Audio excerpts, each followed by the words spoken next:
ನಮಸ್ಕಾರ, ಕರುನಾಡು ಟಿವಿಗೆ ಸ್ವಾಗತ. ನಾನು ವಿರುತಾ ಚಲಿ. ಇದೀಗ ಈ ಕ್ಷಣದ ಹೆಡ್ಲೈನ್. ಕೇಂದ್ರ ಸರ್ಕಾರದ ವಕ್ಫ್ ತಿದ್ದುಪಡಿ ಮಸೂದೆಗೆ ಭಾರಿ ವಿರೋಧ, ಅರಸೀಕೆರೆಯಲ್ಲಿ ಬೃಹತ್ ಪ್ರತಿಭಟನೆ. ರಾಜ್ಯದಲ್ಲಿ ಇಂದು ಕೂಡ ಮುಂದುವರಿಯಲಿದೆ ವರುಣನ ಆರ್ಭಟ, ಎಚ್ಚರಿಕೆ ನೀಡಿದ ಹವಾಮಾನ ಇಲಾಖೆ. ರಾಜ್ಯ ಸರ್ಕಾರ ಆರ್ಥಿಕವಾಗಿ ದಿವಾಳಿಯಾಗಿದೆ ಎಂದು ಟೀಕಿಸಿದಂತಹ ಬಿಜೆಪಿಗೆ ತಿರುಗೇಟು ನೀಡಿದ ಸಿಎಂ ಸಿದ್ದರಾಮಯ್ಯ. ಅಡುಗೆ ಅನಿಲ ಸಬ್ಸಿಡಿ ನಿಲ್ಲಿಸಿದ್ದ ಬಿಜೆಪಿ ವಿರುದ್ಧ ಇದೀಗ ಅರಣ್ಯ ಇಲಾಖೆ ಸಚಿವ ಈಶ್ವರ್ ಖಂಡ್ರೆ ವಾಗ್ದಾಳಿ. ಕೇಂದ್ರ ಸರ್ಕಾರದ ವಕ್ಫ್ ತಿದ್ದುಪಡಿ ಮಸೂದೆಯನ್ನು ವಿರೋಧಿಸಿ ಅರಸೀಕೆರೆಯಲ್ಲಿ ಭಾರಿ ಬೃಹತ್ ಪ್ರತಿಭಟನೆಯನ್ನು ನಡೆಸಲಾಯಿತು. ಸುನ್ನಿ ಮುಸ್ಲಿಂ ಜಗತ್ ಕಮಿಟಿ ಹಾಗೂ ಸಮಸ್ತ ಮುಸ್ಲಿಂ ಬಾಂಧವರ ನೇತೃತ್ವದಲ್ಲಿ ಅರಸೀಕೆರೆ ನಗರದಲ್ಲಿ ಬೃಹತ್ ಪ್ರತಿಭಟನಾ ರ್ಯಾಲಿಯನ್ನ ಹಮ್ಮಿಕೊಳ್ಳಲಾಗಿತ್ತು. ಸಾವಿರಾರು ಜನ ಸಮೂಹ ಈ ಪ್ರತಿಭಟನೆಯಲ್ಲಿ ನಗರದ ಸುನ್ನಿ ಜಾಮಿಯಾ ಮಸೀದಿಯಿಂದ ಮೆರವಣಿಗೆಯನ್ನು ಆರಂಭಿಸಿ ಡಾಕ್ಟರ್ ಬಿಆರ್ ಅಂಬೇಡ್ಕರ್ ವೃತ್ತದವರೆಗೆ ಆಗಮಿಸಿ ರಸ್ತೆ ತಡೆದು ವಕ್ಫ್ ತಿದ್ದುಪಡಿ ಕಾಯ್ದೆಯನ್ನ ಹಿಂಪಡೆಯುವಂತೆ ಆಗ್ರಹಿಸಿದರು. ಕೇಂದ್ರ ಸರ್ಕಾರದ ವಿರುದ್ಧ ಪ್ರತಿಭಟನಾಕಾರರು ಘೋಷಣೆಗಳನ್ನು ಕೂಗಿದರು. ವಕ್ಫ್ ತಿದ್ದುಪಡಿ ಮಸೂದೆ ಭಾರತದಲ್ಲಿ ಸಂವಿಧಾನದ ಮೇಲಿನ ದಾಳಿಯಾಗಿದೆ. ಇದರ ಹಿಂದೆ ಅಲ್ಪಸಂಖ್ಯಾತರನ್ನ ದಮನಿಸುವ ಹಾಗೂ ಅವರ ಹಕ್ಕುಗಳನ್ನು ಕಿತ್ತುಕೊಳ್ಳುವುದು ಕೇಂದ್ರ ಸರ್ಕಾರದ ಹುನ್ನಾರವಾಗಿದೆ ಅಂತ ಪ್ರತಿಭಟನೆಯಲ್ಲಿ ಘೋಷಣೆಯನ್ನ ಕೂಗಿದರು. ಸಿಎಎ ತಂದ್ರಿ, ಎನ್ಎಎ ತಂದ್ರಿ, ಏನಾಯ್ತು ನಿಮ್ದು? ವಾಪಸ್ ತಗೊಂಡ್ರಿ. ಅದೇ ರೀತಿ ಈ ವಕ್ಫ್ ಬೋರ್ಡಿನ ಆಸ್ತಿ ನಮ್ಮ ಪೂರ್ವಜಕರು, ನಮ್ಮ ತಾತ ಅಜ್ಜ ಮುತ್ತಾತ ಕೊಟ್ಟಿರಂತ ಆಸ್ತಿ ಇದು.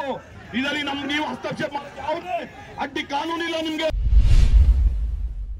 ಕಳೆದ 2-3 ದಿನಗಳಿಂದ ವರುಣನ ಆರ್ಭಟ ಜೋರಾಗಿದ್ದು, ಇಂದು ಕೂಡ ವರುಣನ ಆರ್ಭಟ ಮುಂದುವರಿಯಲಿದೆ ಅಂತ ಹವಾಮಾನ ಇಲಾಖೆ ಎಚ್ಚರಿಕೆಯನ್ನ ನೀಡಿದೆ.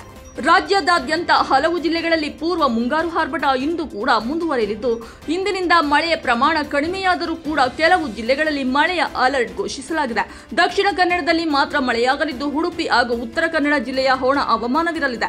ಕೊಡಗು, ಚಿಕ್ಕಮಗಳೂರು, ಹಾಸನ ಮತ್ತು ಮೈಸೂರು ಜಿಲ್ಲೆಗಳಲ್ಲಿ 1 ಅಥವಾ 2 ಸ್ಥಳಗಳಲ್ಲಿ ಹಗುರವಾಗಿ ಮಧ್ಯಮ ಮಳೆಯಾಗಲಿದ್ದು, ಉಳಿದೆಡೆ ಒಣ ಹವಾಮಾನ ಇರಲಿದೆ ಅಂತ ಹವಾಮಾನ ಇಲಾಖೆ ಮುನ್ಸೂಚನೆ ನೀಡಿದೆ.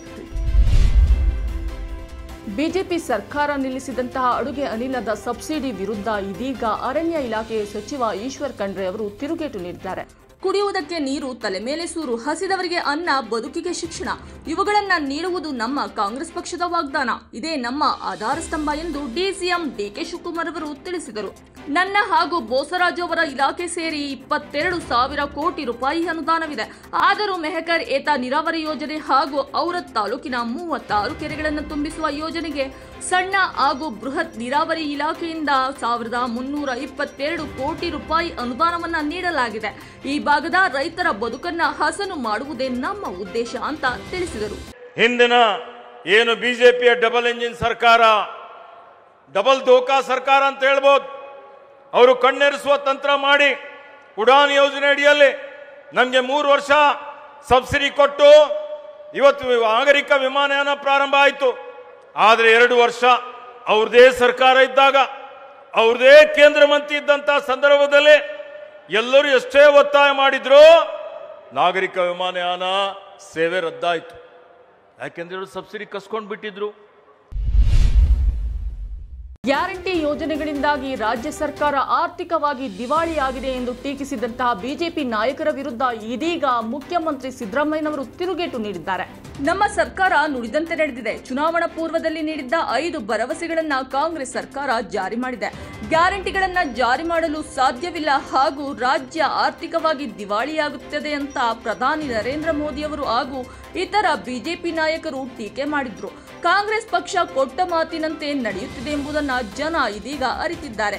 ಆದ್ದರಿಂದಲೇ ವಿಧಾನಸಭೆ ಹಾಗೂ ಲೋಕಸಭೆಯಲ್ಲಿ ರಾಜ್ಯದ ಜನ ಕಾಂಗ್ರೆಸ್ ಪಕ್ಷವನ್ನ ಬೆಂಬಲಿಸಲಿದ್ದಾರೆ ಅಂತ ಸಿಎಂ ಸಿದ್ದರಾಮಯ್ಯನವರು ಬಿಜೆಪಿಗೆ ತಿರುಗೇಟು ನೀಡಿದ್ದಾರೆ. ಬೀದರ್ ಜಿಲ್ಲೆಯ ಜನತೆಗೆ ಬಂಪರ್ ಆಫರ್ ಸಿಕ್ಕಿದಂತಾಗಿದೆ. ನೀರಾವರಿ ಇಲಾಖೆಯಿಂದ 1,322 ಕೋಟಿ ರೂಪಾಯಿ ಅನುದಾನ ಸಿಕ್ಕಿದೆ ಅಂತ ಡಿಕೆ ಶಿವಕುಮಾರ್ ಅವರು ತಿಳಿಸಿದ್ದಾರೆ. ಯುಪಿಎ ಕಾಲದಲ್ಲಿ ನೀಡಲಾಗುತ್ತಿದ್ದ ಅಡಿಗೆ ಅನಿಲ ಸಬ್ಸಿಡಿಯನ್ನು ಹಿಂಪಡೆದು ಜನರಿಗೆ ದ್ರೋಹ ಮಾಡಿದ ಬಿಜೆಪಿಗರಿಗೆ ಬೆಲೆ ಏರಿಕೆಯ ಬಗ್ಗೆ ಮಾತನಾಡುವ ನೈತಿಕ ಹಕ್ಕಿಲ್ಲ ಅಂತ ಅರಣ್ಯ, ಜೀವಿಶಾಸ್ತ್ರ ಮತ್ತು ಪರಿಸರ ಸಚಿವ ಈಶ್ವರ್ ಖಂಡ್ರೆ ಅವರು ವಾಗ್ದಾಳಿ ನಡೆಸಿದ್ದಾರೆ.